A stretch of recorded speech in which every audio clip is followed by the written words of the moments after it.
Many people across the nation and the world are struggling to make sense of the chaos, especially those who were there to witness what unfolded in Charlottesville. And people from our region were among those who made the trip to the University of Virginia and are now sharing their accounts.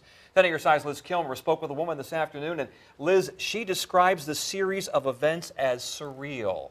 Yeah, Tom, Anita, that's right. She sure did. She got to Charlottesville around 10:30 Saturday morning. Fortunately, she was in a relatively safe area, but says she did see a lot of conflict, division, and tension that left her feeling afraid.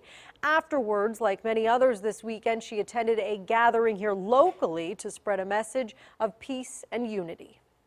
We started walking through the crowds. It was incredibly loud, choppers flying overhead, and I kept thinking, you know, is this what a war zone sounds like? Lucy Maurer had been to Charlottesville for just minutes when she saw this. Confederate flags and Nazi symbolism held high. It's hard to understand how that sort of thing takes place in the United States in 2017. And yet, Maurer didn't see the worst of it stationed in McGuffey Park. As a Gloucester County resident, she tagged along with a group called the Socialist Snack Squad, or the Care Bears, handing out water and food to counter protesters. It was not safe at that point to assume that you could just walk out of there. 2 blocks beyond, where violence erupted, leaving dozens hurt. Hatred that culminated when a 20-year-old Ohio man rammed his car into a crowd of people protesting against white nationalism. 32-year-old Heather Heyer was killed. Okay, well, let me just say, I was afraid yesterday.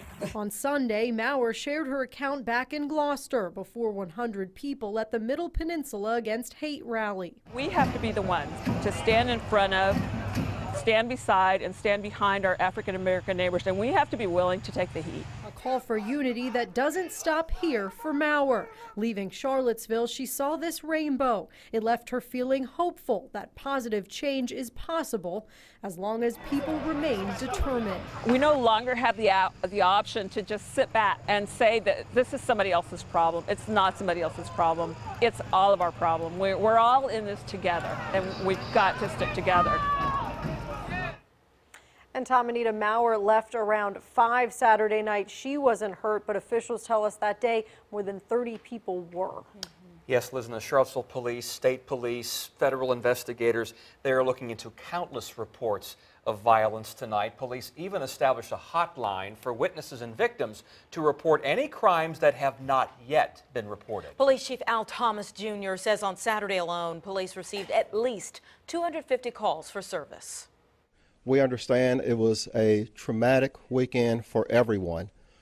We're still receiving reports of assaults and additional crimes, and we're working with our state and local partners to investigate thoroughly any criminal or civil rights violations that may have occurred this past weekend that have not yet been reported.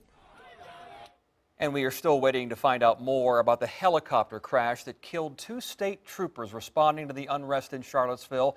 Lieutenant H.J. Cullen and Burke M.M. Bates were assisting with public safety during the rally.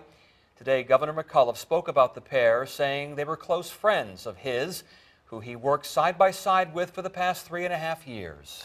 Local lawmakers in town for different events today used strong words condemning the events of the weekend in the Commonwealth. Hate has no home in Virginia. It has no home in America, and it's something that folks should stand up and speak out against very loudly and very clearly in denouncing this.